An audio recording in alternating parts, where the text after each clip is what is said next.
আজকের রেসিপির নাম হলো চিকেন মহারানি। কালার দেখো দুর্দান্ত, তেল ওপর থেকে ভাসছে, ভীষণ লোভনীয় একটা টেস্টি রেসিপি এটা। তোমরাও যদি এই ধরনের রেসিপি পাঠাতে চাও তাহলে অবশ্যই ইমেল করে পাঠাতে পারো।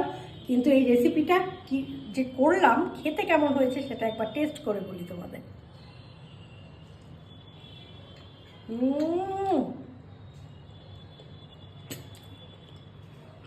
দুর্দান্ত। রুটি, পরোটা, লাচা পরোটা, পোলাও, ভাত যে কোনো কিছু দিয়ে খেতে পারো। তবে আমার মনে হয় পোলাও বা পরোটা, লাচা পরোটা, লুচি এই ধরনের কিছু দিয়ে খেলেই বেশি ভালো লাগবে। তো তোমরা এই ধরনের রেসিপি অবশ্যই আমাকে পাঠাতে পারো। তার জন্য পুরো ভিডিওটা দেখতে হবে। ভিডিও দেখে ইমেল আইডিতে ইমেল করবে, আর তার জন্য সাবস্ক্রাইব করতে হবে কলকাতা ক্যানভাস ব্লগস।